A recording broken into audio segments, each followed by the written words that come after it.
Father, won't you take me, hold me? I'm asking you to show me, show me. Father, you're the one and only. I know that you are worthy, worthy. 'Cause to die is my right to my life, and I will lay down my life for you, lay down my life for you. 'Cause to die is my right to my life. It's a fight to the end, fight to the end. Yo, no greater love than losing my life for my people, than losing my life for my kinsmen, than losing my life for the kingdom. I want my sins forgiven, to live a life worth living. I just want to see our freedom. That's why my wheel's still spinning. I lived a life full of evil, many mistakes and I'm paying for it. Saw affliction since the beginning. Gotta win it 'cause I'm made for it and I prayed for it. Through the fire, got blazed for it. Came out shining with white raiment. Lost sleep many days for it and I'm saved for it. Like, had to lay down my life for my King Christ. I didn't have to think twice. Had to lay down my life. I didn't have to think twice for my King Christ. Double honors to the martyrs, double honors to our fathers. Revelation chapter 6. I seen the souls under the altar. Righteous blood won't vengeance, righteous blood won't penance, righteous blood crying out for the wicked man's sentence and his rulership in it. Go. Take me, hold me. I'm asking you to show me, show me. Father, you're the one and only. I know that you are worthy, worthy. 'Cause to die is my right to my life, and I will lay down my life for you, lay down my life for you. 'Cause to die is my right to my life. It's a fight to the end, fight to the end. Color-coded in the cosmos with brown hues used on the canvas, wrapped and packaged that in fine gold. Damaged goods when we crash landed, batter beat it scattered across the globe. Among the nations cast away stranded, found a book, the mysteries of old. Now I know we never been abandoned, more than life or death, 'cause I'm living to die. No wonder why I've been facing these demons on every side, 'cause they want to keep me from seeing God. I know I'm his son 'cause I'm being tried, chastised, antagonized, almost met demise. Living legend, used to live a lie. The glory coming cannot be described. So I had to lay down my life for my King Christ. I didn't have to think twice. Had to lay down my life. I didn't have to think twice for my King Christ. Heavenly calling, pick up the signal. Covered in stripes, I just need a whistle. Only a glimpse of the bigger picture, but wherever you going, I'm coming with you, 'cause redemption draweth nigh. Paradise is beyond the sky. To get to that place, and you gotta die. To come back when them chairs fly on high. Father, won't you take me, hold me? I'm asking you to show me, show me. Father, you're the one and only. I know that you are worthy, worthy. 'Cause to die is my right to my life, and I will lay down my life for you, lay down my life for you. 'Cause to die is my right to my life. It's a fight to the end, fight to the end.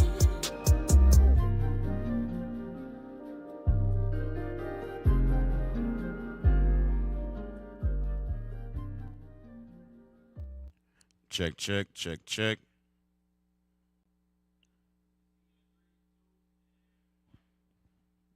Hey, shalom, family. Most High in Christ bless. It's Officer Hezekiah here with IUIC Tallahassee. All right, so today's title is going to be called Light Father. This is History in the AM, and today's title is going to be called Light Father, Light Son, from King David to Solomon. All right, but before we dive right onto it, I got a couple of videos I want to show with the end time news. Go ahead and play that. The Pentagon says Iran's nuclear program has been set back by up to 2 years following U.S. attacks. It's the most precise damage estimate to come out of Washington since American bunker buster bombs were dropped on 3 sites. I think we're thinking probably closer to 2 years, like degraded their program by 2 years. But what we've seen almost, in fact, just universally among our allies, was them congratulating the United States, the President and the Secretary of Defense on that bold operation, and the idea that American action in Iran has set the conditions for global stability. Al Jazeera's Patty Culhane has more details now from the Pentagon. Hey, give me Matthew real fast. Matthew 24 and give me verse 6. All right, Matthew 24 and verse 6. So before we get into the topic, I want to touch on these things going on in the world today, all right? So Matthew 24 and verse 6, let's read that. The book of Matthew, chapter 24 and verse 6. Come on. And ye shall hear of wars and rumors of wars. You might have to cut his mic up. He said, but he shall hear wars and rumors of wars. Read. See that ye be not troubled. It says, see that ye be not troubled. All right, we understand throughout the biblical prophecy that it's going to happen where the Arab nation going to come together and they're going to go against Israel. When they say that they have put a stop to like a 2-year hold, don't fall into that just yet, all right? So read it again. And ye shall hear of wars and rumors of wars. See that ye be not troubled. Read. For all these things must come to pass. Read. But the end is not yet. It said all these things must come to pass, but the end is not yet. Showing us what? We still got some time to get ourselves together. All right, get ourselves together before it's too late, before the decree bring forth. All right, so let's go ahead and play that second video. Desperately seeking food, starving Palestinians instead are met with live ammunition and stun grenades. This video, obtained by the Associated Press, shows private security contractors working at food distribution sites run by the controversial US-Israeli-backed Gaza Humanitarian Foundation. The AP says the first of its kind video was leaked by 2 US contractors working at GHF sites. They say they've been disturbed by the dangerous and irresponsible practices they've seen. The contractors say bullets, stun grenades and pepper spray were used at nearly every distribution, even if there was no threat. One contractor said bullets were fired in all directions, at times towards hungry and desperate Palestinians. They also said security staff hired to work at the sites were often unqualified, unvetted, heavily armed, and appear to have an open license to do as they wish. Hey, got IDF tank posted on the northwest corner. One of the videos obtained by the AP shows what appear to be heavily armed security guards discussing how to clear nearby Palestinians. I think you hit one. All least right. Let me get Genesis 16 and verse 11. So what we're seeing is that these people that's in our land today, the Caucasian, Amalek, and you also got the United States over there with them. Esau, they are not right. But these Ishmaelites, they are not going to forget what they're doing unto them. So give me Genesis chapter 16 and verse 11. The book of Genesis, chapter 16, verse 11. Come on. And the angel of the Lord said unto her, Behold, thou art with child, and shalt bear a son, and shall call his name Ishmael. He shall call his name Ishmael. Come on. Because the Lord hath heard thy affliction. Read. And he will be a wild man. He said the Lord had heard their affliction. They have not forgot anything that they are doing unto them today. They've been genociding Gaza for a long time now. They bombing Iran. But the thing is, when the Arab nation gathered together, that's how you know, hey, look, the reason why they don't want Iran to have nuclear weapons, because they understand Iran going to use them. So he going to read that part again? Verse 12. And he will be a wild man. His hand will be against every man, and every man's hand against him. And he shall dwell in the presence of all his brethren. He said he should dwell in the presence of all his brethren. So we just got to sit back, get our mind right as we have time today, watch and pray. Make sure you taking heed what's going on in the earth today. All right? So now, let's go to 1 Samuel chapter 16. 1 Samuel 16. We're going to go into a little history about King David. Matter of fact, let me hear verse 7. 1 Samuel chapter 16 and verse 7. But the Lord said unto Samuel, Look not on his countenance, or on the height of his stature, because I have refused him. For the Lord seeth not as man seeth. So the Lord don't see it as man sees. They was going to select another king, right? Because King Saul was going to get out of spirit. So the Lord was telling Samuel, hey, go to the Jesse, and one of his sons is going to be the next king. When he seen the first son, he like, surely this got to be the next king, right? Because he was big in stature, right? So read it again. But the Lord said unto Samuel, Look not on his countenance, or on the height of his stature. Come on. Because I have refused him. For the Lord seeth not as man seeth. For man looketh on the outward appearance, but the Lord looketh on the heart. So it said, man looketh on the outward appearance, but the Lord, he sees our hearts. Now give me verse 12. Verse 12. And he sent and brought him in. Now he was ruddy and with all of a beautiful countenance. He was ruddy and all with a beautiful countenance. Now we got to go to Lamentation 4 because I understand we got haters and they're going to say, oh, King David was ruddy, meaning he was red, whatever the case may be. No, that's not what it means. All right, so watch this. For Lamentation 4, 7 and 8. Come on. The book of Lamentation, chapter 4, verse 7. Uh-huh. Her Nazarites were purer than snow. They were whiter than milk. Come on. They were more ruddy in body. They were more what? Ruddy in body Uh-huh. than rubies. More ruddy in body than rubies, going into his statue. Now, I know this first part said the Nazarites were whiter than snow. Watch this. That's going into their purity. But watch this. Come on. Their polishing was of sapphire. Uh-huh. Their visage is blacker than a coal. What would they skin like? Blacker than a coal. So that's how we understand, too. It's not talking about them being white as well. So when we go back to 1 Samuel 12, 16 and 12, let's read that. 1 Samuel chapter 16, verse 12. Uh-huh. And he sent and brought him in. Now he was ruddy and with all of a beautiful countenance. Who is talking about? King David when he was a youth. Come on. And goodly to look to. And the Lord said, arise, anoint him, for this is he. This is he. This is the next king. Read.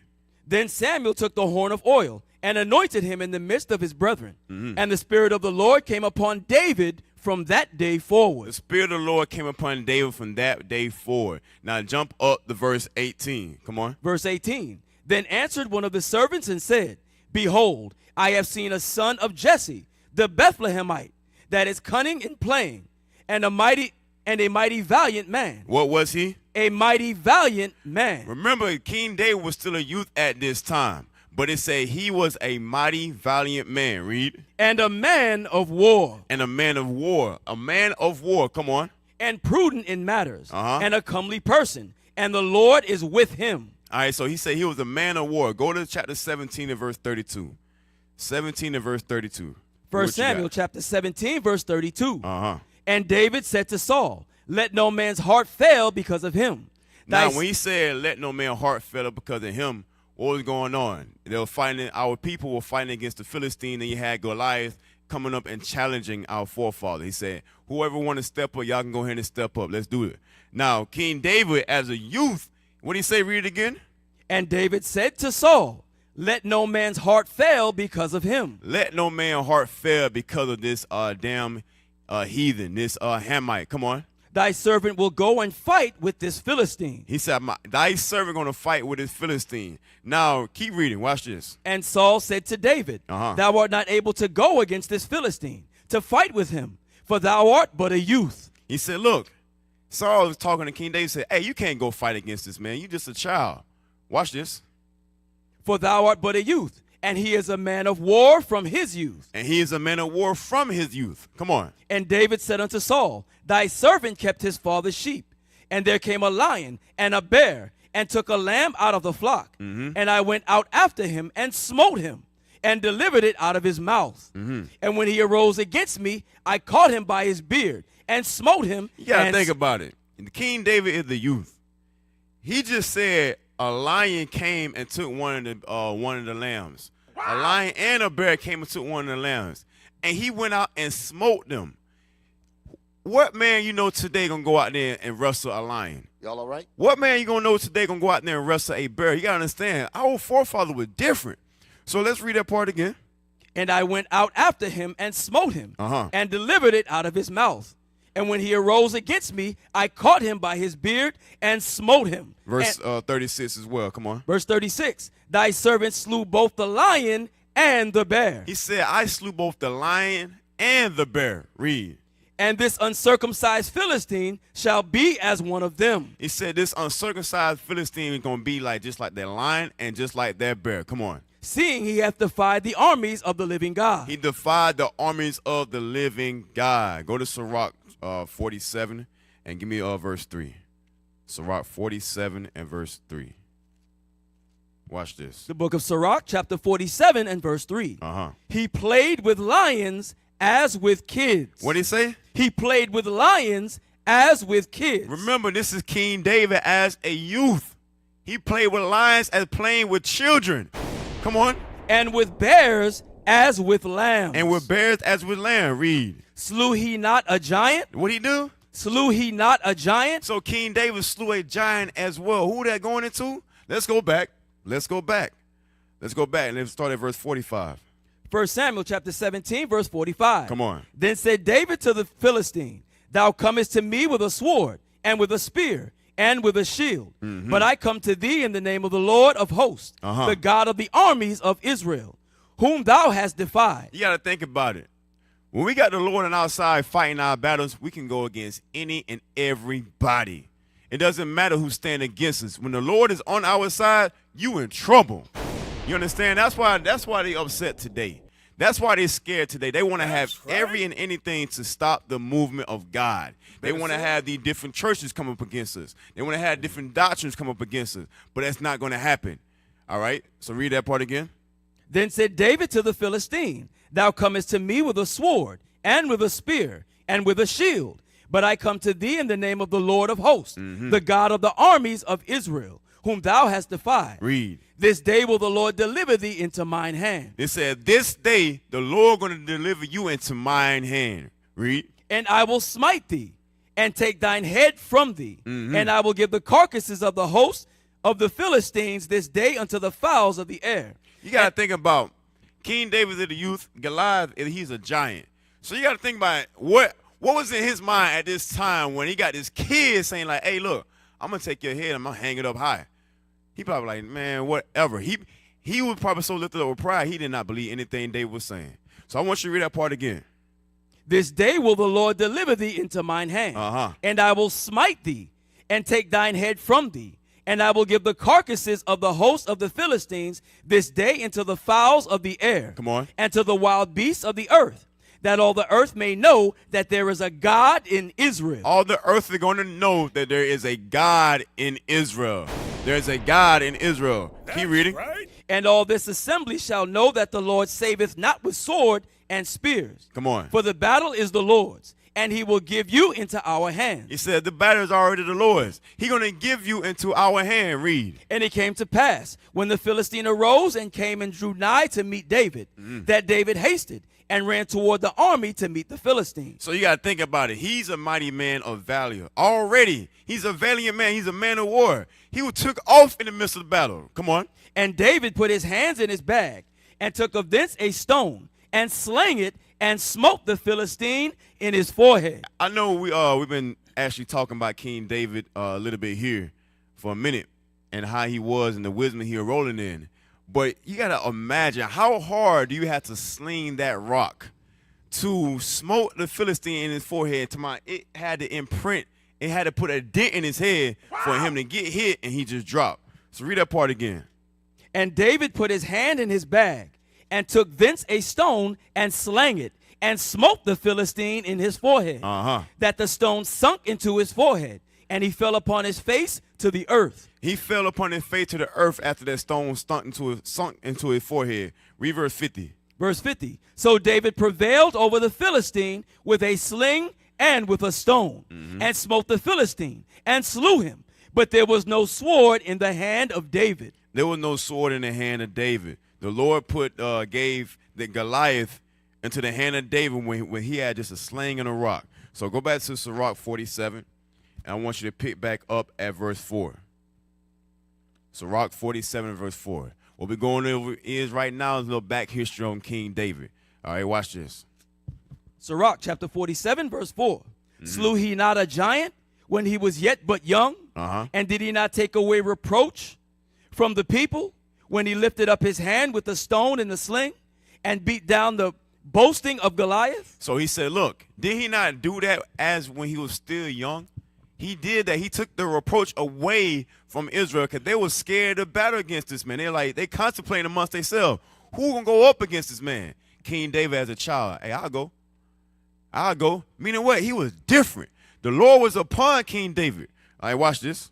For the Lord called upon the Most High Lord, and he gave him strength in his right hand. The Lord gave him that strength in his right hand. Come on. To slay that mighty warrior, Read. and set up the horn of his people. Come on. So the people honored him with 10,000s and praised him in the blessing of the Lord, and that he gave him a crown of glory. It said the people honor him in 10,000. When you read the history, it talks about how Saul killed his thousands and David killed his 10,000. And that's when Saul had a spirit of hatred toward David from that day moving forward. Now read verse 7 as well. Verse 7, for he destroyed the enemies on every side, and brought to naught the Philistine his adversaries, and break their horn in sunder unto this day. But break his horn in sunder unto this day, all right? Now, go back to 1 Samuel 16. I want you to read verse 18 again, because it says something else, and I want to touch on. 1 Samuel chapter 16, verse 18. Come on. Then answered one of the servants and said, behold, I have seen a son of Jesse, the Bethlehemite, that is cunning in playing, and a mighty valiant man, and a man of war, and prudent in matters. What he was? Prudent in matters. King David was also prudent in matters. Prudent in matters. Now, I got you that definition of prudent. Let's get that.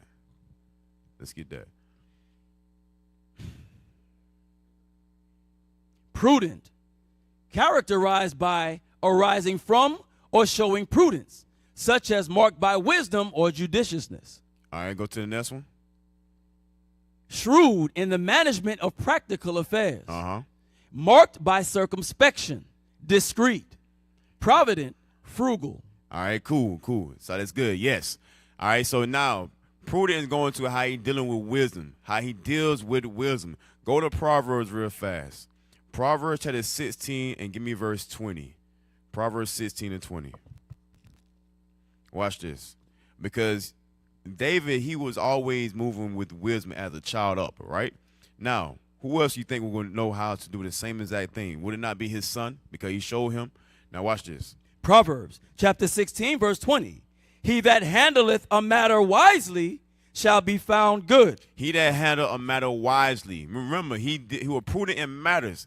He meaning what? He was dealing with wisdom when it came to matters. Come on. He that handleth a matter wisely shall find good. He said, if you handle matters wisely, you shall find good. Read. And whoso trusteth in the Lord, happy is he. Watch this. Read verse 21. The wise in heart shall be called prudent. It said, the wise in the heart shall be called prudent. Come on. And the sweetness of the lips increaseth learning. It said, the sweetness of the lips increases learning. So from there, go to 1 Samuel chapter 18 and give me verse 5.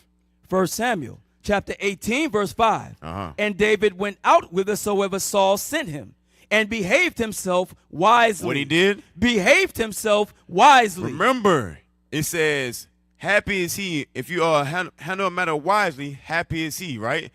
So watch it. Read again.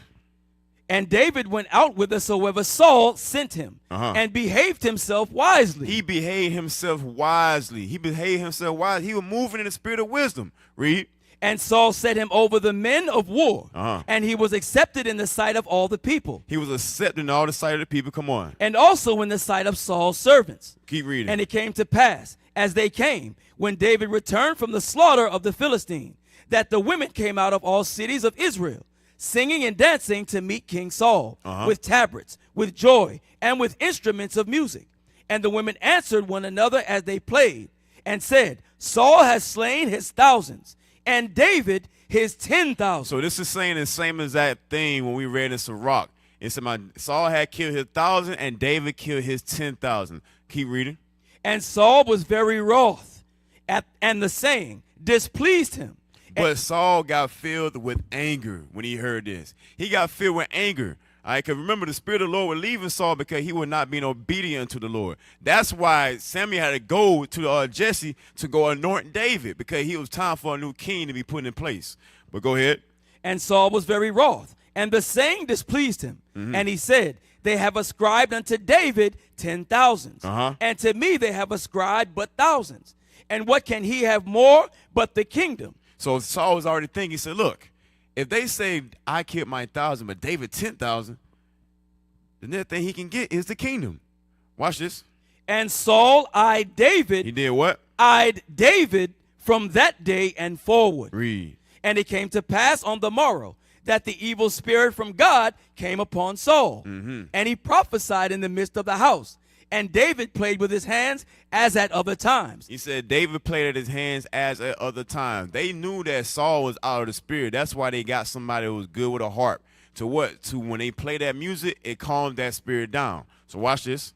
And there was a javelin in Saul's hand. Read. And Saul cast the javelin, for he said, I will smite David, even to the wall with it. And David avoided out of his presence twice. David avoided out of his presence twice. He avoided out of his presence twice.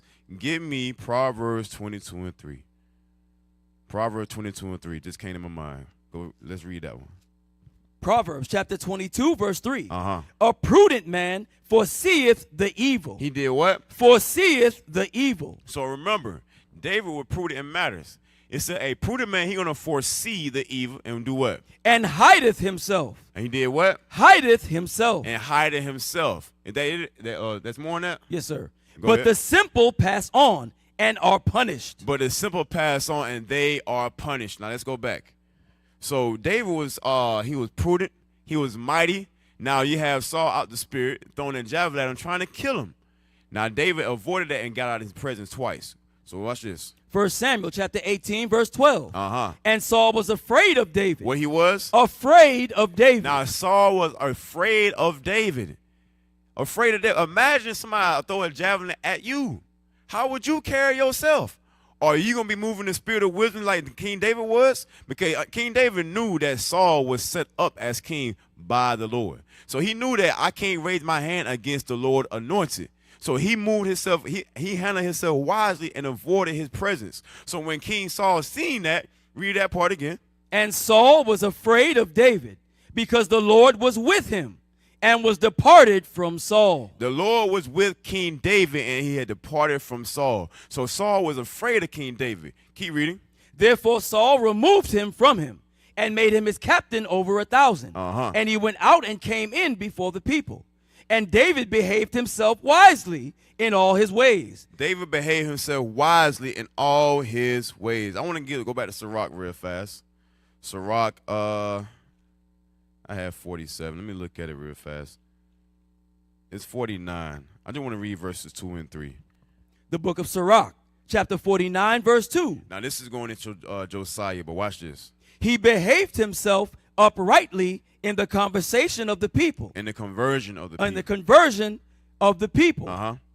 And took away the abominations of iniquity. Verse 3. He directed his heart unto the Lord. He did what? Directed his heart unto the Lord. He directed his heart unto the Lord. He directed his heart unto the Lord. Go ahead. And in the time of the ungodly, he established the worship of God. In the time of the ungodly, he established the worship of God. Now go to Psalms real fast. Now go to 1 Samuel 24 and give me verse 1. 1 Samuel 24, now let's read verse 1.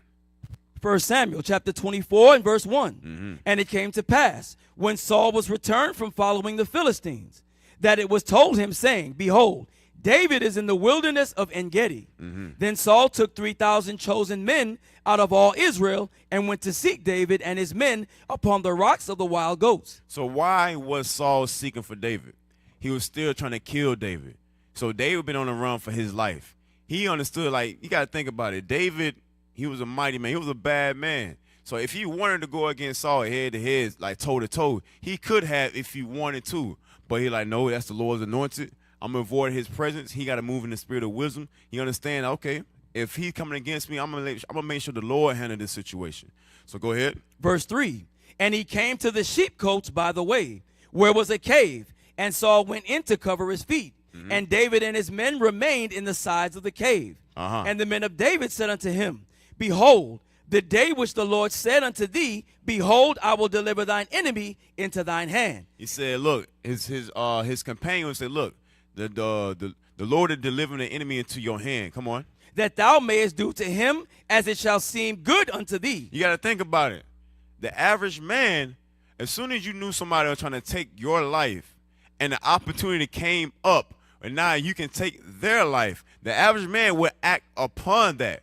But watch what our forefather did. Go ahead. Then David arose and cut off the skirt of Saul's robe privily. And it came to pass afterward that David's heart smote him. What? David's heart smote him. His heart smote him. He knew in his mind, like, nah, that's not right. That's not right at all. I cannot be moving like that. Watch this. Go to 2 Samuel 22 and verse 24. 2 Samuel 22 verse 24. We're going to come right back. 2 Samuel chapter 22 and verse 24. Start at verse 22. Verse 22. Uh-huh. For I have kept the ways of the Lord and have not wickedly departed from my God. Come on. For all his judgments were before me, and as for his statutes, I did not depart from them. Read. I was also upright before him, What he did. and have kept myself from mine iniquity. King David kept himself from his iniquity.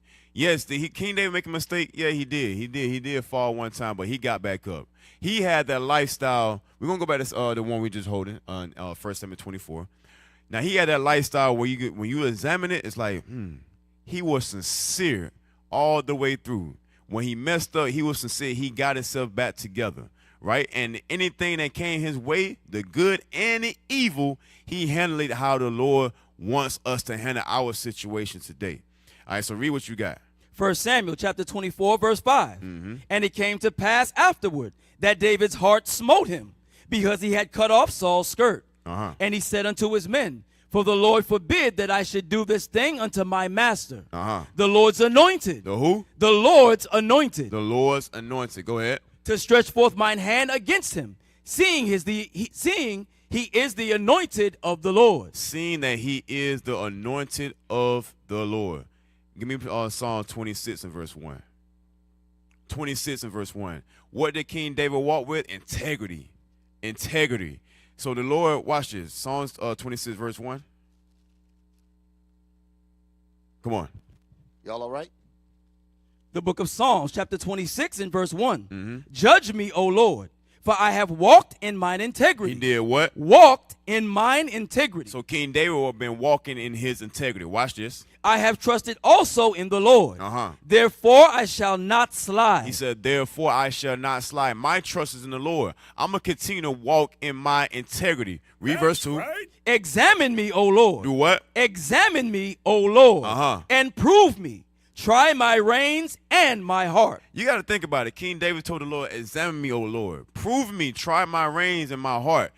We should be asking the same thing. When we are sincerely trying to walk after the Lord, He's going to put it through situation. Now he want to see what you're going to do.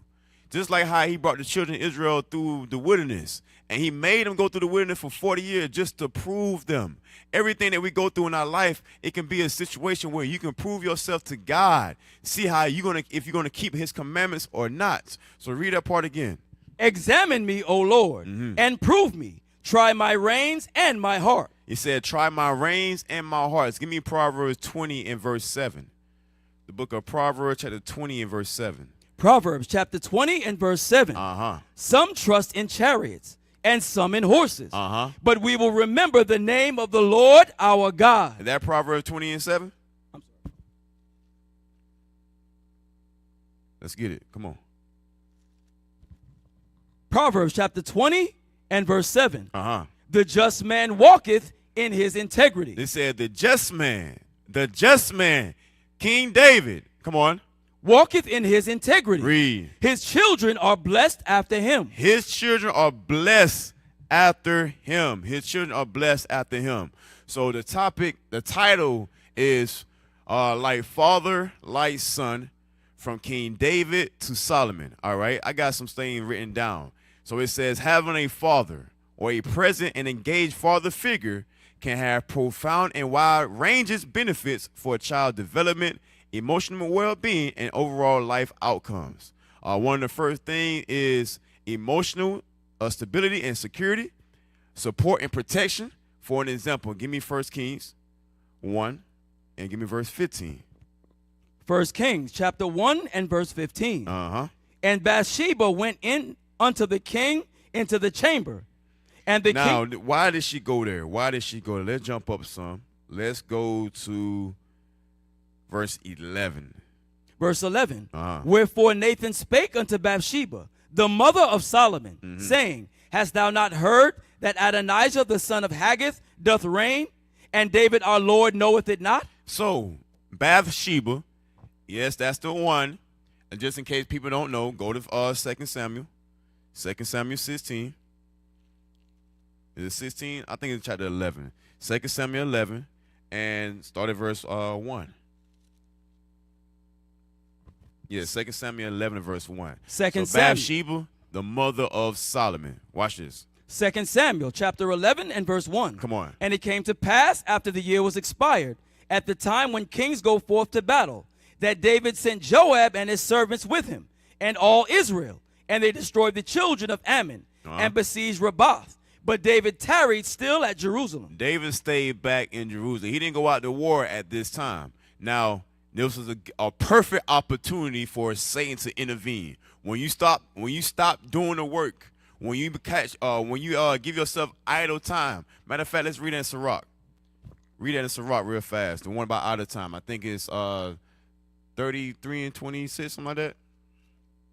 You said 27? All right, let's read that. The book of Sirach, chapter 33 and verse 27. Come on. Send him to labor, that he be not idle. Why? For idleness teacheth much evil. It said idleness teaches much evil. So that's why we got to constantly be moving. We always got to find ourselves doing something in the work of the Lord. All right, so let's go back. 2 Samuel chapter 11 and verse 2. Uh-huh. And it came to pass in an evening Read time. the end part of verse 1 again, just but David. But David tarried still at Jerusalem. He tarried still at Jerusalem while the men went out to war. Read. And it came to pass in an evening tide that David arose from off his bed and walked upon the roof of the king's house. And from the roof he saw a woman washing herself. So from the roof, he walking upon his house, and from his roof, he saw a woman washing herself. Come on. And the woman was very beautiful to look upon. And she was very beautiful to look upon. Read. And David sent and inquired after the woman. And one said, Is not this Bathsheba, the daughter of Eliam, the wife of Uriah the Hittite? You got to think about it. King David, he inquired about the woman, and the first response is, ain't this somebody else's wife? Watch this. And David sent messengers and took her. And she came in unto him, and he lay with her. He lay with this man's wife. This is the sin where David had went off. Satan had found a perfect opportunity to intervene. He just supposedly walking on the top of his housetop. He looks down and see a woman bathing. Now he gazing upon that, and now he acts upon what he saw. Go ahead. For she was purified from her uncleanness, and she returned unto her house. Read. And the woman She what? Conceived. She conceived. Now she done got pregnant. Another man's wife then got pregnant by King David. Go ahead. And sent and told David and said, I am with child. He said, I am with child. Now watch it. We're going to jump up to, let's jump up to verse 26. Verse 26. Matter of fact, read verse 22. Verse 22. So the messenger went and came and showed David all that Joab had sent him for. And the messenger said unto David, Surely the men prevailed against us, and came out unto us into the field. And we were upon them even unto the entering of the gate. And the shooters shot from off the wall upon thy servants. And some of the king's servants be dead. And thy servant Uriah the Hittite is dead also. When you go back and read through the chapter, King David was trying to make Uriah the Hittite go home and lay with his wife so it can be perceived like he got his wife pregnant. You got to think about it. Sin was added on unto sin at this time. He committed that adultery, and then he went back and tried to lie about it. He tried to cover it up. Then he got the man killed. So watch this. Keep reading. Then David said unto the messenger, Thus shalt thou say unto Joab, Let not this thing displease thee, for the sword devoureth one as well as another. Make thy battle more strong against the city, and overthrow it, and encourage thou him. And when the wife of Uriah heard that Uriah her husband was dead, she mourned for her husband. And when the mourning was past, David sent and fetched her to his house. And she became his wife, and bare him a son. But the thing that David had done displeased the Lord. So this thing what King David did, by committing adultery, by getting this man killed, trying to lie about the situation, the Lord would displease at King David for the act that he has done. Now give me the next chapter and jump up to verse 15. Watch this. 2 Samuel chapter 12 and verse 15. No, matter of fact, give me verse 10. Verse 10. Now therefore the sword shall never depart from thine house, because thou hast despised me, And thou hast taken the wife of Uriah the Hittite to be thy wife. He was the king. King David could have had any woman that he pleased, right? So the Lord said, can I have not given you these things? Now you want to go ahead and kill this man for his wife, and that was his? Watch this. Thus saith the Lord, Behold, I will raise up evil against thee out of thine own house. He said, I'm going to raise up evil against thee out of thy own house. Read. And I will take thy wives before thine eyes, and give them unto thy neighbor, and he shall lie with thy wives in the sight of this sun. Now, this is going into Absalom, his son. Absalom slept with King David's wives in front of all Israel. In front of all Israel. Everybody seen how he defiled his father's wives. Go ahead. For thou didst it secretly, but I will do this thing before all Israel and before the sun. Right. He said, you did this thing secretly, King David, but I'm going to make sure this happened in front of everybody. Everybody going to see exactly what happened. Go ahead. And David said unto Nathan, I have sinned against the Lord. And Nathan said unto David, the Lord hath also put away thy sin. Thou shalt not die. Now he sincerely repented. When you read Psalm 51, it's going into that. Psalm 51 is going into David repenting unto the Lord for what he did. Now give me verse 15. Verse 15. And Nathan departed unto his house, and the Lord struck the child that Uriah's wife bare unto David, and it was very sick. What happened is that the child ended up dying. Right? So when we jump down to verse 24, let's read that. Verse 24. And David comforted Bathsheba his wife. He did what? Comforted Bathsheba his wife. So they lost that first child. The Lord smite that child. He said, no, the child will end up being sick, and that child ended up dying. So they lost that first child. Watch this. And went in unto her, and lay with her, and she bare a son. So she got pregnant again, and she bare a son this time. Come on. And he called his name Solomon. Solomon, King Solomon. Yes, King Solomon was born through Bathsheba. Read. And the Lord loved him. And the Lord loved him. So let's go back to 1 King 15. 1 King 1 and read verse 15. 1 Kings chapter 1 verse 15. And Bathsheba went in unto the king into the chamber, and the king was very old. And Abishag the Shunammite ministered unto the king. Abishag is the maid that they got for King David. He got to a certain point. He was very old. Now he couldn't have that natural body heat, so she made sure that King David was warm. She took care of King David, but he did not lay with her. He did not sleep with her. Come on.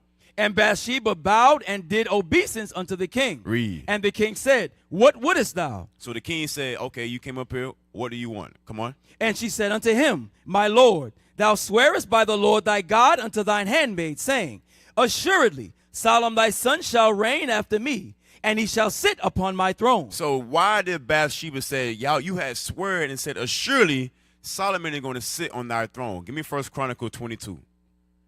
1 Chronicles chapter 22 and read verse 9. 1 Chronicles chapter 22 and verse 9. Behold, a son shall be born to thee, who shall be a man of rest, and I will give him rest from all his enemies round about. He said, a son shall be born to you that's going to be a man of rest. He's going to give him rest upon his enemy all around about. We're coming right back. Give me Sirach 47. Sirach 47, I want verse 13. We're coming right back. The book of Sirach, chapter 47, verse 13. Matter of fact, let me get there with you real quick. Let me look at it real fast as well. I might want something else out of there. Real quick. Yeah, you can read that. Sirach, chapter 47, verse 13.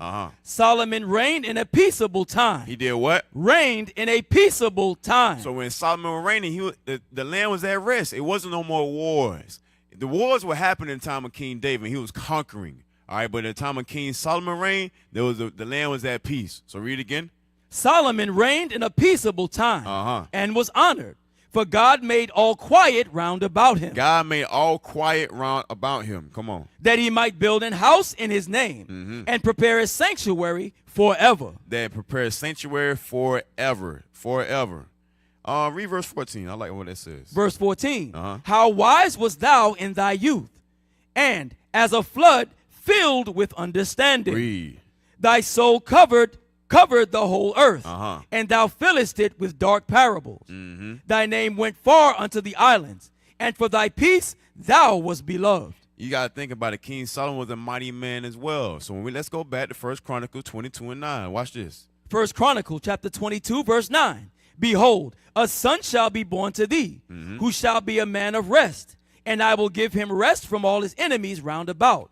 For his name shall be Solomon, and I will give peace and quietness unto Israel in his days. He's going to give peace and quietness unto Israel in those days. Read verse 10.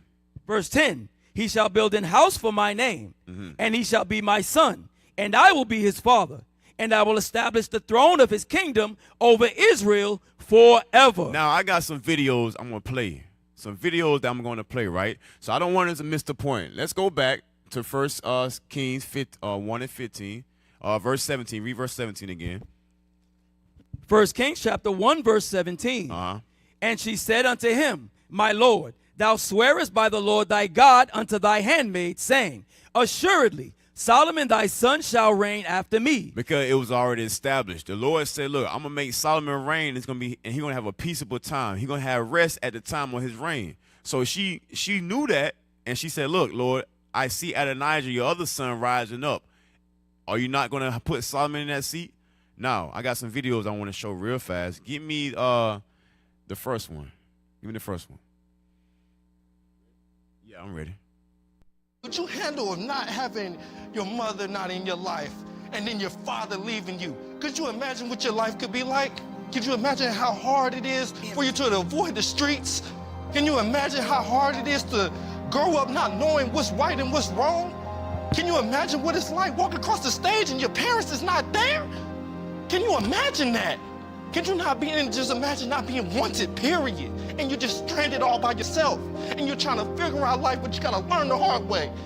All right. So that is one side of things. That's one side that we normally see how it is for a man to grow up without a father. And that's is president in our nation today, right? It's always that we grew up with no fathers, grew up in single-parent households. That will happen. Now I got another video. Play that one. Moms turn babies into boys, but it's the dads who turn boys into men. And when the dads are Play it again from the absent top. He or just said something heavy.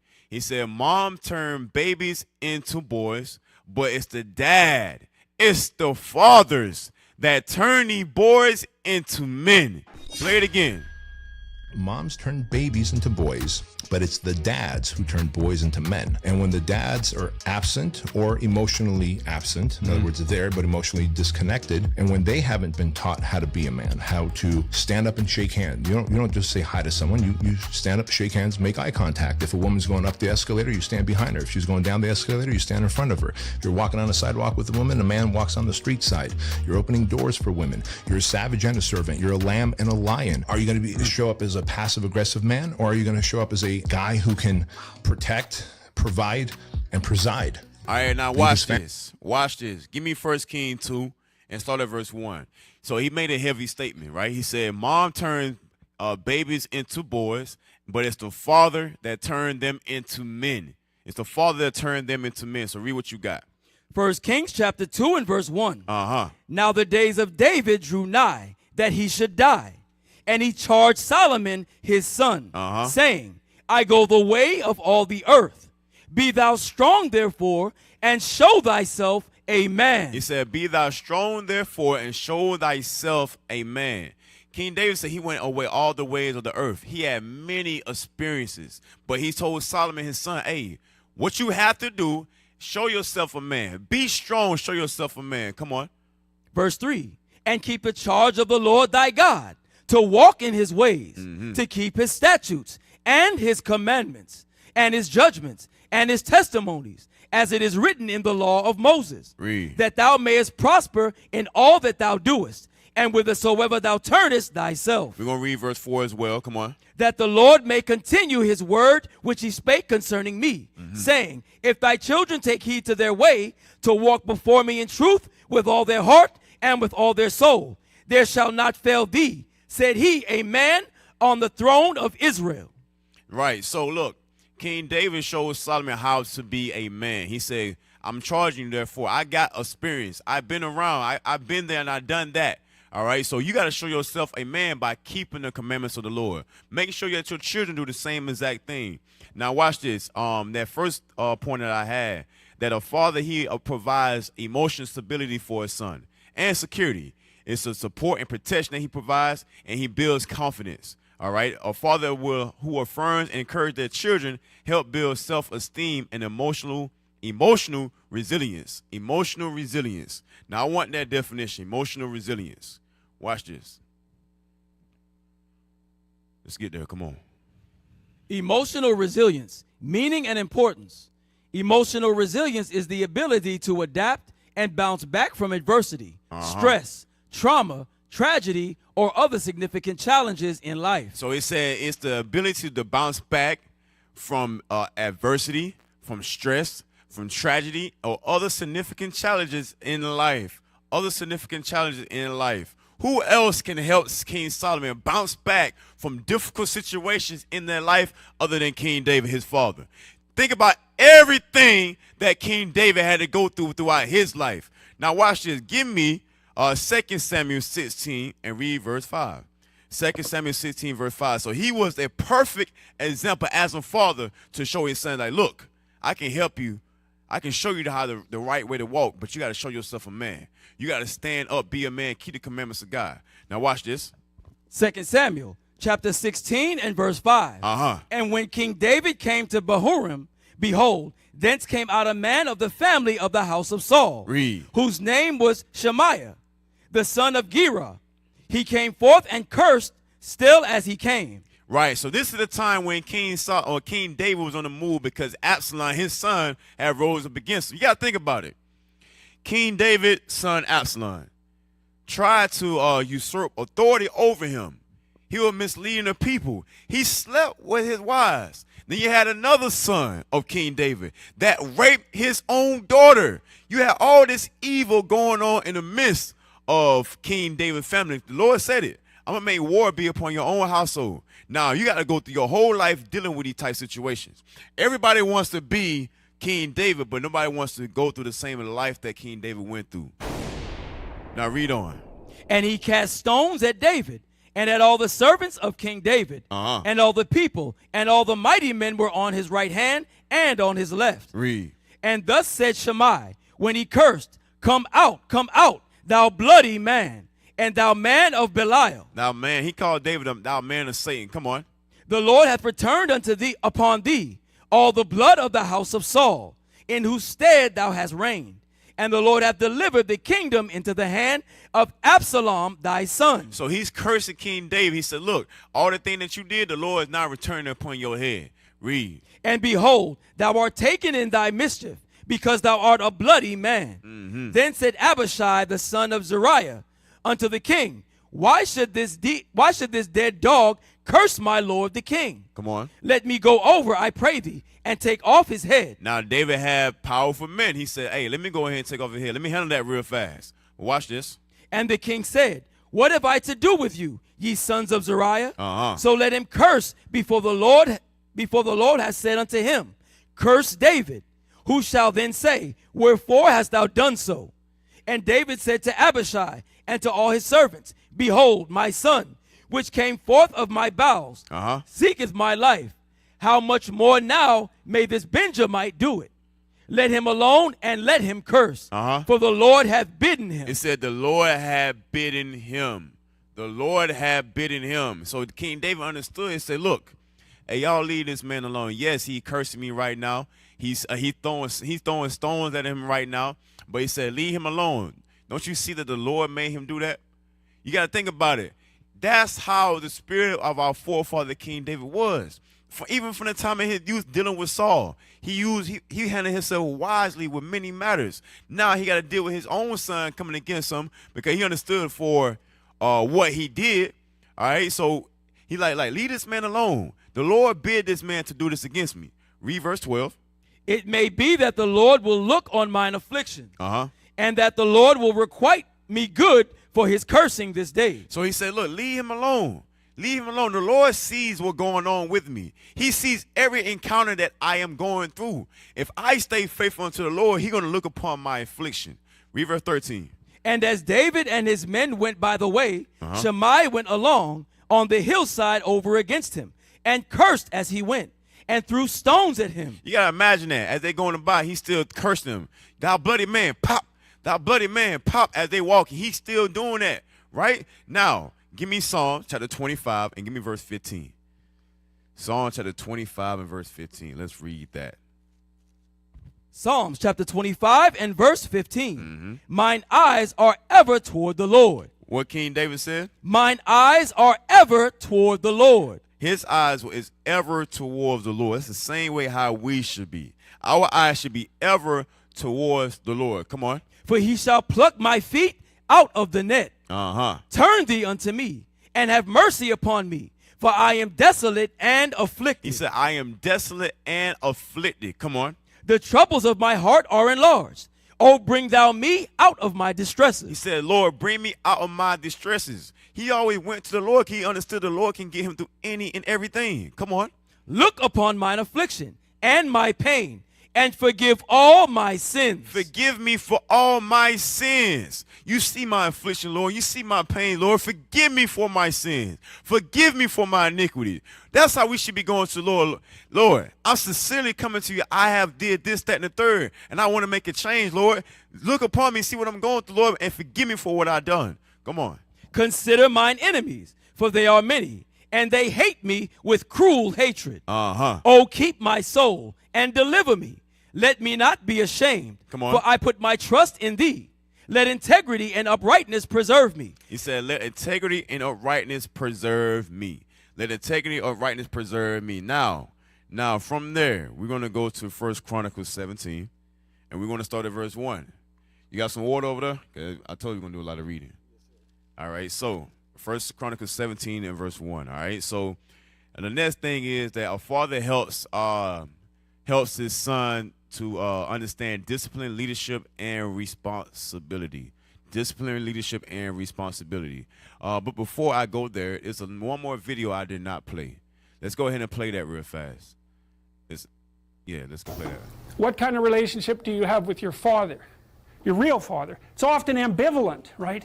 Because there's an element of him that encouraged you, hopefully, because without the encouragement of your father, man, the world is a dismal place. It's very difficult to be a courageous person unless you have your father in body and spirit behind you. It's very demoralizing. Like, it really kills people not to have their mother. They just don't recover from that. But, and I think people can recover from a fragmented father relationship, but it's the next worst thing, you know, because if your father rejects you or doesn't form a relationship with you, it's as if the spirit of civilization has left you outside the walls as of little worth. It's very difficult for people to recover from that. So you got to think about it. It's hard for people to go throughout life if they did not have a father. It's hard for them to face challenges in their life if they did not have a father. So we read in scripture today how King David was there for his son Solomon. All right, how he helped and molded him and gave him wisdom. So now what you see, the works of King Solomon, you see he was like that because of his father. If we know, when you come into the truth, we have spiritual fathers. We got spiritual father in the truth. We have many people that grew up in broken households. You got many people that grew up in ways that is unimaginable. But when they came in, they got spiritual fathers to be here and to guide them. Be here and to guide every last one of us. Now, from there, 1 Chronicles 17 and verse 1. Let's read that. 1 Chronicles chapter 17, verse 1. Now it came to pass, as David sat in his house, that David said to Nathan the prophet, Lo, I dwell in an house of cedars, but the ark of the covenant of the Lord remaineth under curtains.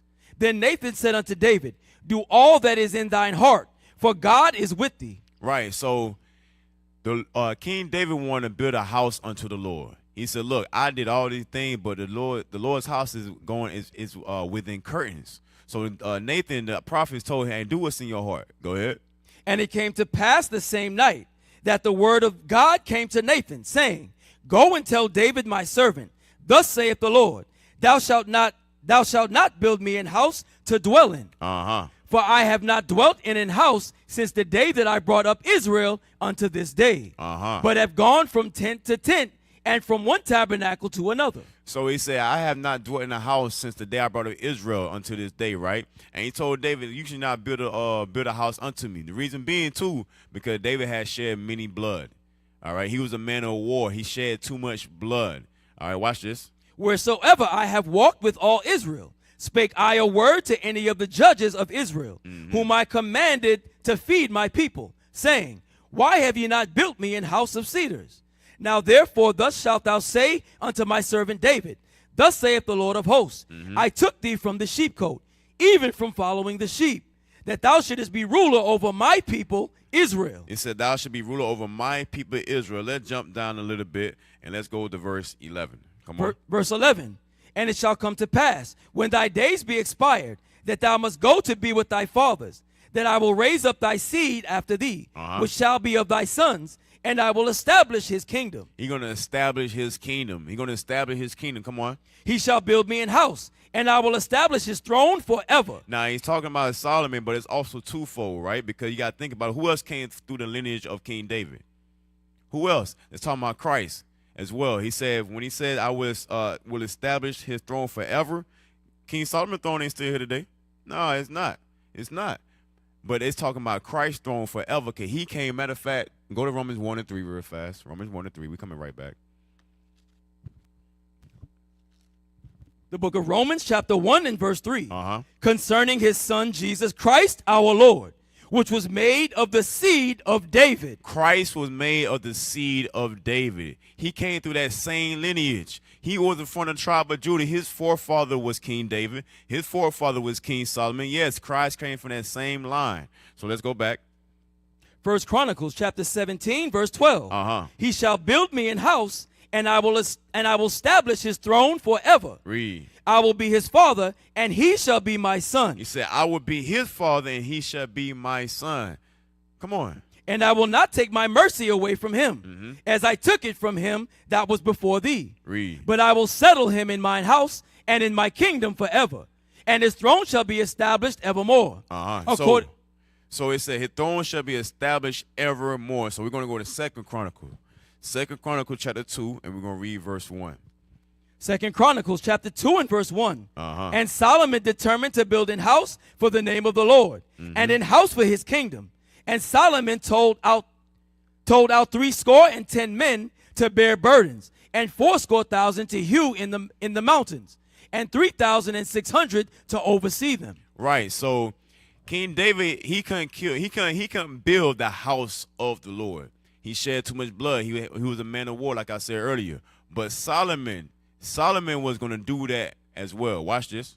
And Solomon sent to Huram, the king of Tyre, saying, as thou didst deal with David my father, and didst send him cedars to build him an house to dwell therein, even so deal with me. That shows you as well, like, King David was prudent in matter. He knew how to deal with different people in different situations. All right, so Solomon seen it and said, look, just like how you dealt with my father, I want you to do the same way with me. Come on.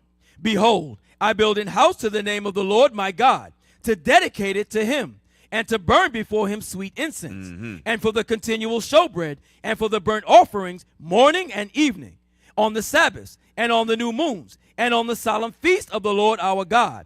This is an ordinance forever to Israel. And the house which I build is great, for great is our God above all gods. Great is our God above all gods, because there ain't no other gods. All right? All the other gods of the nation are idols. So he said, great is our God that is above all gods. Come on. But who was able to build him an house, seeing the heaven and heaven of heavens cannot contain him? He said the heaven and the heaven of heavens cannot contain him. Come on. Who am I then, that I should build him an house, save only to burn sacrifice before him? Send me now therefore a man cunning to work in gold, and in silver, and in brass, and in iron, and in purple, and crimson, and blue, and that can skill to grave with the cunning men that are with him in Judah and in Jerusalem. Right. Is that still on that verse? Just a little bit more. Whom David my father did provide. Who David my father did provide. Who David my father did provide. And I go to 1 Kings 2. Now, it took Solomon, what, 7 years to build the house of the Lord? Just to back up what I just said. Go to 1 Kings 6 and read verse 38. 1 Kings chapter 6 and verse 38. And in the 11th year, in the month Bul, which is the 8th month, was the house finished throughout all the parts thereof, according to all the fashion of it. So was he 7 years in building it. It was 7 years in building the house of the Lord. Now go to 1 Kings 2 and 5. Because remember, as a father want to teach their children how to understand discipline, leadership, and responsibility. All right, it was King Solomon's responsibility to build the house of the Lord because the Lord told King David, no, you're not going to build it, but your son is going to build it. All right, so that was one of his responsibilities. All right, so read what you got. 1 Kings chapter 2 and verse 5. Moreover, thou knowest also what Joab, the son of Zeruiah, did to me, and what he did to the 2 captains of the hosts of Israel, unto Abner the son of Ner, and unto Amasa the son of Jether, whom he slew, and shed the blood of war in peace, and put the blood of war upon his girdle that was about his loins, and his shoes that were on his feet. Right, so King David telling King Solomon about these men, right? How they shed blood of innocent men, all right? Because King David made an amendment with Amasa, or Amasa, however you want to say it. But Joab sought to kill him anyway because, if I'm not mistaken, Amasa, he the one who killed Joab's brother, Abner, if I'm not mistaken. All right, so Joab seen it. He always had that spirit of, what's that movie, Paid in Full, that brother in Paid in Full, how he would take matter in his own hands. So Joab was that type of guy. He was a mighty man, but King David might, matter of fact, let's find it. Read that scripture, read verse 5 again. I'm gonna get it real fast. Verse 5. Moreover, thou knowest also what Joab, the son of Zeruiah, did to me, and what he did to the 2 captains of the hosts of Israel, unto Abner the son of Ner, and unto Amasa the son of Jether, whom he slew, and shed the blood of war in peace. He shed the blood of war in peace. Go ahead. And put the blood of war upon his girdle that was about his loins, and in his shoes that were on his feet. Now, did I misspoke? I think I did misspeak. Then go to 2 Samuel 17. 2 Samuel 17 and read verse. Go to 2 Samuel 20. 2 Samuel 20 and read verse 8. 2 Samuel chapter 20 and verse 8. When they were at the great stone which is in Gibeon, Amasa went before them, and Joab's garment that he had put on was girded unto him, and upon it a girdle with a sword fastened upon his loins in the sheath thereof. And as he went forth, it fell out. Now, why did Joab had a problem with Amasa? Go to 2 Samuel 17 and verse 25. All right, to go into the point what I was trying to say, right? Joab was the type of person that he would take matters in his own hand. King David made peace with this guy, and he didn't do anything to him, but Joab sought the opportunity to take an advantage. So watch this. 2 Samuel chapter 17, verse 25. And Absalom made Amasa captain of the host instead of Joab. He made Amasa captain of the host instead of Joab. So let's go back to 2 Samuel 20. Watch this. And it's going into the same thing because King David is putting King Solomon on the game pretty much. He let him know, like, look, this is the man that you have to deal with. I'm going to let you know about their spirits. All right, so watch this. We was at 2 Samuel 20 and read verse 8 again. 2 Samuel chapter 20 and verse 8. When they were at the great stone which is in Gibeon, Amasa went before him, and Joab's garment that he had put on was girded unto him, and upon it a girdle with a sword fastened upon his loins, in the sheath thereof, and as he went forth, it fell out. And Joab said to Amasa, Art thou in health, my brother? And Joab took Amasa by the beard with his right hand to kiss him. And Amasa took no heed to the sword that was in Joab's hand. So he smote him therewith in the 5th rib, and shed out his bowels to the ground, and struck him not again, and he died. And he died. All right, watch this. Now, when you read up in verse like 3, that's when he came up to King David, and King David let him go. All right, he didn't take it in his own hand to put him to death because he didn't want to, but Joab did. So when we go back to 1 King 2 again. 1 Kings chapter 2 and verse 5. Uh-huh. Moreover, thou knowest also what Joab, the son of Zeruiah, did to me, and what he did to the 2 captains of the hosts of Israel, unto Abner the son of Ner, and unto Amasa the son of Jether, whom he slew and shed the blood of war in peace, and put the blood of war upon his girdle. He said he slew Abner and he slew Amasa. He slew Abner and Amasa. Joab had a brother. He had a brother that came against Abner, if I'm not mistaken. And Abner killed him. All right, so Joab never forgot that, and that's the reason why he killed him. And during that time, too, I remember King David had to make it known, like, look, I had nothing to do with this. That man did it upon his own did that upon his own self. But go ahead, read on. And put the blood of war upon his girdle that was about his loins, and in his shoes that were on his feet. Do therefore according to thy wisdom, and let not his whore head go down to the grave in peace. So he said to King Solomon, look, and do unto him according to thy wisdom. Don't let him get away with this. All right, go ahead. But show kindness unto the sons of Barzillai, the Gileadite, and let them be of those that eat at thy table. For so they came to me when I fled, because Absalom thy brother. And behold, thou hast with thee Shammai, the son of Gera, a Benjamite, and Bahurim, which cursed me with a grievous curse in the day when I went to Menahem. Right, so this is the one that was throwing stones at David and cursing him. Watch this. But he came down to meet me at Jordan, and I swear to him by the Lord, saying, I will not put thee to death with the sword. Now therefore hold him not guiltless, for thou art a wise man, and knowest that thou oughtest to do unto him. But his whorehead bring thou down to the grave with blood. So King David was showing King Solomon what to do, right? Remember, that point was showing the children how to understand discipline, leadership, and responsibility. Now, from that point, I got another thing I got written down, right? So it goes into what else can a father teach a son? He can teach him wisdom, and he can help him with his intellectual growth. All right, so we have a cognitive development. Engaged fathers often promote curiosity, problem solving, and language development. All right, so from that point, I want to go to 1 Chronicles, chapter 22, and I want to go to verse 11. All right, we're gonna read 11 through 13. 1 Chronicles chapter 22 verse 11. Now, my son, the Lord be with thee, and prosper thou, and build the house of the Lord thy God, as he has said of thee. Only the Lord give thee wisdom and understanding. What he said?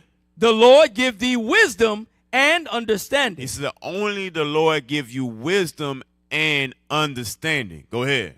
And give thee charge concerning Israel. And give you charge concerning Israel. Come on. That thou mayest keep the law of the Lord thy God. Then shalt thou prosper, if thou takest heed to fulfill the statute. Because when we keeping the commandments of God, that is our wisdom. All right. Remember it says in Sirach 19 and 20. Let's read that for the people real quick. It says, if you to fear the Lord, the beginning of wisdom, and the performance of wisdom is and the keeping the wisdom is the performance of the law. Let's read it. I think I butchered it. Let's read it. The book of Sirach, chapter 19, verse 20. The fear of the Lord is all wisdom. Come on. And in all wisdom is the performance of the law. In all wisdom is the performance of the law. So King David said, only the Lord give thee wisdom. And he's showing that, look, you must keep the laws of God. You must stand steadfastly in the statutes and the commandments. All right? So finish that out in 1 Chronicles. 1 Chronicles chapter 22, verse 12. Only the Lord give thee wisdom and understanding. Come on. And give thee charge concerning Israel, that thou mayest keep the law of the Lord thy God. Then shalt thou prosper, if thou takest heed to fulfill the statutes and judgments which the Lord charged Moses with concerning Israel. So he gave him the way how to prosper. He gave him the way how to prosper. That's it. That was the verse 13. It's still a little bit more. All right, go ahead. Be strong and of good courage. Be strong and of good courage. He encouraging his son. He's putting confidence in his son. Go ahead. Dread not, nor be dismayed. He said, dread not, nor be dismayed. The Lord is going to be with you. Remember when Solomon was born, he said the Lord loved him. So King David is affirming that inside King Solomon. All right, so go to 1 Kings chapter 3 and verse 5. 1 Kings chapter 3 and verse 5. Let's read it. The book of 1 Kings, chapter 3 and verse 5. In Gibeon, the Lord appeared to Solomon in a dream by night. And God said, ask what I shall give thee.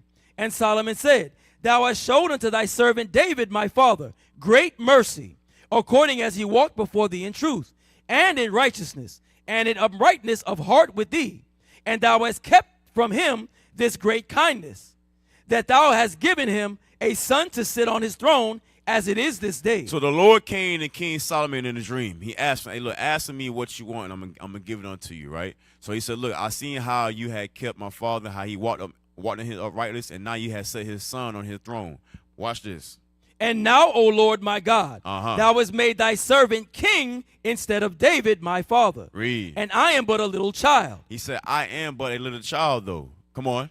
I know not how to go out or come in. He know not how to go out or to come in. He didn't go to war. Come on. And thy servant is in the midst of thy people. Remember, David was going in and out in front of the people, and the people loved King David for it. So he was going in and out. He knew how to go to war in this type of the third. Come on. And thy servant is in the midst of thy people, which thou hast chosen, a great people. Thou cannot be numbered nor counted for multitude.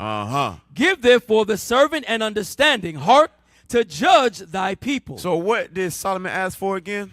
Give therefore thy servant an understanding heart to judge thy people. So out of all things, Solomon said, hey, give me an understanding heart to judge thy people. He's asking for wisdom. He's asking for understanding.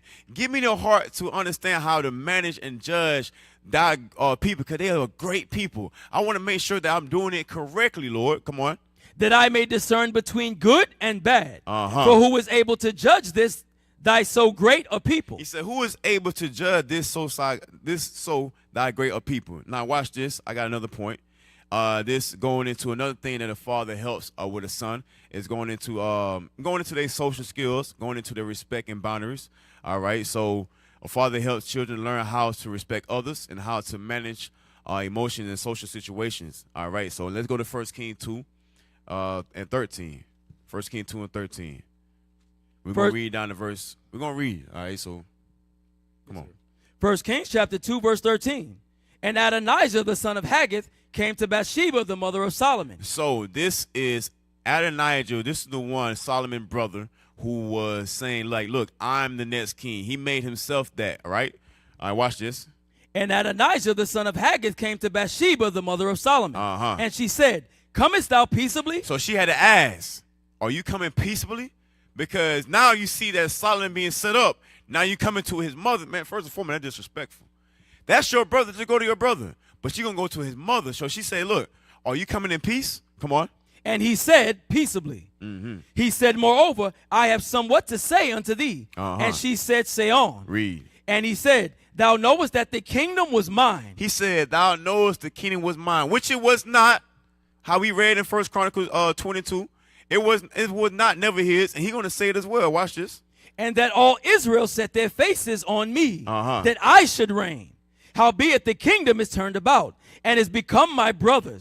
For it was his from the Lord. So he understood that the Lord put him in that place. So he knew for a fact the kingdom was not his. Read. And now I ask one petition of thee. Deny me not. And she said unto him, say on. And he said, speak, I pray thee, unto Solomon the king, for he will not say thee nay, that he give me Abishag the Shunammite to wife. He said, hey, look, give me that woman that took care of our father. Give me her so I can take her to wife. Read. And Bathsheba said, well, I will speak for thee unto the king. I'm going to speak for thee unto the king. Watch this. Bathsheba therefore went unto King Solomon to speak unto him for Adonijah. And the king rose up to meet her and bowed himself unto her and sat down on his throne and caused a seat to be set for the king's mother. And she sat on his right hand. And when I be reading this, I'm like, I look at it like, dang, King Solomon really was honoring his father and his mother. He made obeisance to his mother when she came in. He got up, he arose, he greeted his mother, made sure she have a seat, and then he sat back down. All right, so watch this. Before we read on, I want you to go to 1 King chapter 50 and verse. 1 King 1 and verse 50. All right, watch this. 1 Kings chapter 1 and verse 50. Verse 50.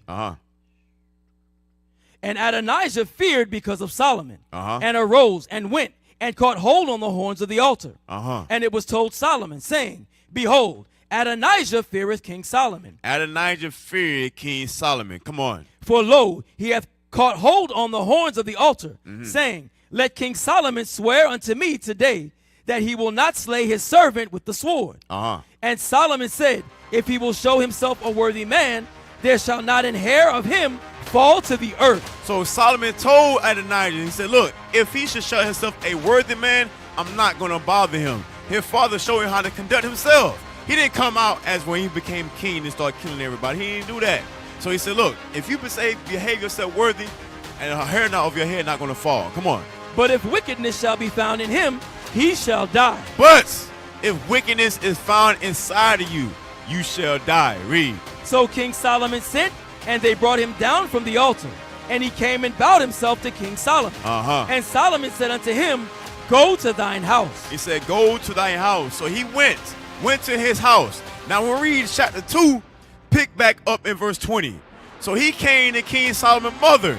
Now he already told him, look, if you do well, nothing going to happen to you. But if I find wickedness in you, I will put you to death. Come on. 1 Kings chapter 2, verse 20. Then she said, I desire one small petition of thee. I pray thee, say me not nay. Uh-huh. And the king said unto her, Ask on, my mother. Read. For I will not say thee nay. And she said, Let Abishag the Shunammite be given to Adonijah thy brother to So wife. she went. You got to think about it. She went. And it also shows you, too, that women are more subtle to be behooved, to be tricked. Right? So she went to the king and said, look, hey, give Abishag to your brother. All right? You got to think about it. King Solomon was put up in King David's stead. He never laid down with Abishag. He never had sex with her. You can read that in chapter 1. Think about it. Everything that King David had, who did it go to? It went to King Solomon. So watch this. Verse 22. Uh-huh. And King Solomon answered and said unto his mother, Why dost thou ask Abishag the Shunammite for Adonijah? Ask for him the kingdom also. He saw right through it. He said, look, you asking for the kingdom also for him? Watch this. For he is mine elder brother, even for him, and for Abiathar the priest, and for Joab the son of Zeruiah. Uh-huh. Then King Solomon sware by the Lord, saying, Go do so to me, and more also, if Adonijah have not spoken this word against his own life. He's spoken this word against his own life. Against his own life. I got a few more. So another thing that a father can do to help with his son, with morale development, with spiritual development, all right? So a father often sets the tone for values like integrity, honor, work ethic, and faith. Give me that last video I had showed you. Watch this. Play this last video.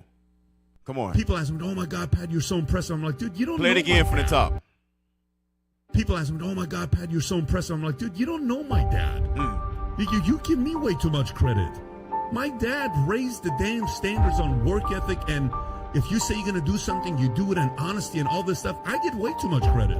You should give more credit to my dad. 80% of the credit should be to my dad on how he raised me, how he challenged me, how it was never enough. It was so freaking annoying sometimes. People ask me, You got to think about it. You got to think about it. King David set the standards for King Solomon. Go to Proverbs 20 and verse 8. He set the standard. He was helping his son like, look, I'm going to show you about this person. I'm going to tell you about that person. Look, I went all the way throughout the earth. Now it's your time to show yourself as a man. It's your time to keep the commandments of God. Now read what you got. Proverbs chapter 20 and verse 8. Uh-huh. A king that sitteth in the throne of judgment scattereth away all evil with his eyes. That's what King David did. Then he showed Solomon how to do the same exact thing. For an example, 1 Kings 3 and 16. 1 Kings chapter 3 and verse 16. 1 Kings chapter 3 verse 16. Uh-huh. Then came there 2 women that were harlots unto the king, and stood before him. And the one said, O my lord, I and this woman dwell in one house. Uh-huh. And I was delivered of a child with her in the house. And it came to pass the 3rd day after that I was delivered, that this woman was delivered also. And we were together. There was no stranger with us in the house, save we two in the house. So right, they came to the Lord, to King Solomon and said, look, hey, we're both staying in the same house, right? She killed one of them, the harlot laid on her child and accidentally killed him. Now she took the other one. They came to the Lord and said, look, this is my child, Lord. They're going back and forth like, no, this is my child. This is my child. Now jump down to verse 24. Watch this. Verse 24. And the king said, bring me a sword. And they brought a sword before the king. And the king said, divide the living child in two. So you got to understand what King Solomon just said. He said, look, bring me a sword and divide that child in half. Watch this. And give half to the one and half to the other. Then spake the woman whose living child was unto the king, for her bowels yearned upon her son. And she said, O my lord, give her the living child, and in no wise slay it. You see that what he did? He understood that the real mother would save the life of the child. Read. But the other said, let it be neither mine nor thine, but divided. But the mother that's not, the one who was not the mother said, look, I already lost my child, I want you to lose yours as well. Come on. Then the king answered and said, give her the living child, and in no wise slay it. In no wise slay it. Read. She is the mother thereof. Verse 28, watch this. And all Israel heard of the judgment which the king had judged. And they feared the king. They did what? They feared the king. He could sit there and scatter away evil with his eyes. Come on. For they saw that the wisdom of God was in him. They saw the wisdom of God that was within him, that was in him. Just like how King Saul seen the wisdom of God in King David, and he was afraid. Come on. To do judgment. To do judgment. Now Ecclesiastes chapter 9 verse 18. Ecclesiastes 9 and verse 18. Watch this. Ecclesiastes chapter 9 verse 18. Wisdom. What? Wisdom. Wisdom. Read. Is better than weapons of war. Wisdom is better than weapons of war. It's better than weapons of war. Guess what? King David was able to help install that inside of King Solomon. It's the same exact thing as when we come through these doors and we have spiritual fathers. We must continue in the work that they have showed us. All right, give me that in 2 Timothy 3 and 14. 2 Timothy chapter 3 and verse 14. The book of 2 Timothy chapter 3 and verse 14. Matter of fact, before you get that, go to 1 Timothy chapter 1. And I want to hear 1 and 2. Watch this. 1 Timothy chapter 1 and verse 1. Paul, an apostle of Jesus Christ, by the commandment of God our Savior, and the Lord Jesus Christ, which is our hope. Read. Unto Timothy, my son in the faith. My what? Mine own son in the faith. My own son in the faith. King David was the father of King Solomon. We in here, we have spiritual fathers as well. So read it again. Unto Timothy, mine own son in the faith, grace, mercy, and peace from God our Father and Jesus Christ our Lord. Now, 2 Timothy chapter 3 and verse 14. 2 Timothy chapter 3 verse 14. But continue thou in the things which thou hast learned. Did not King David tell King Solomon the same thing? Hey, look, I went the way of all the earth. Now it's your time to show yourself a man. It's your time to stand up on your 2 feet, to keep the commandments of God, to stand up on the Lord's business. Read it again. But continue thou in the things which thou hast learned and has been assured of. And has been assured of. Can you see that it works? Come on. Knowing of whom thou hast learned them. Knowing of whom thou hast learned them. Just like King Solomon learned from his father, King David. We have learned from our spiritual leaders. Come on. And that from a child thou hast known the holy scriptures, which are able to make thee wise unto salvation through faith which is in Christ Jesus. They are able to make us wise unto salvation. The same salvation that comes through Jesus Christ himself. All right, family. That's going to be it for History in the AM. This is Officer Hezekiah with Israel United in Christ, IUIC Tallahassee. All right, with that, I'm going to say shalom.